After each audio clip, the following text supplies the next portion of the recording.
اخواتي وحبايبي اللي بحبهم ودايما في ظهري ودايما مش ساكتين ودايما داخلين في التعليقات بيقولوا لي انت ليك حق، وحقك مش هيروح انت وكريم البحار من كابونجا، وحقنا هناخده بالرضا. انت قلتها في مره في المرات فوق السطح، لو المهرجان عدى هيعدينا كلنا.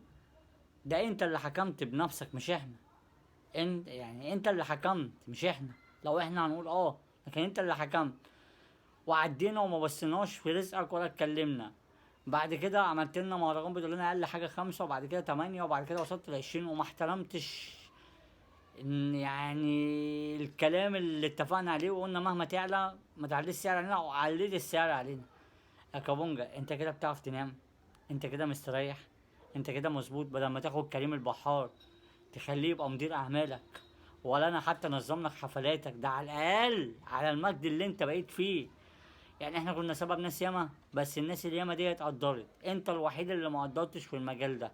هفضل اقولها، انت الوحيد اللي في المجال بتاع المهرجانات ما قدرتش فكرتي وفكرة كريم البحار، ومش معترف.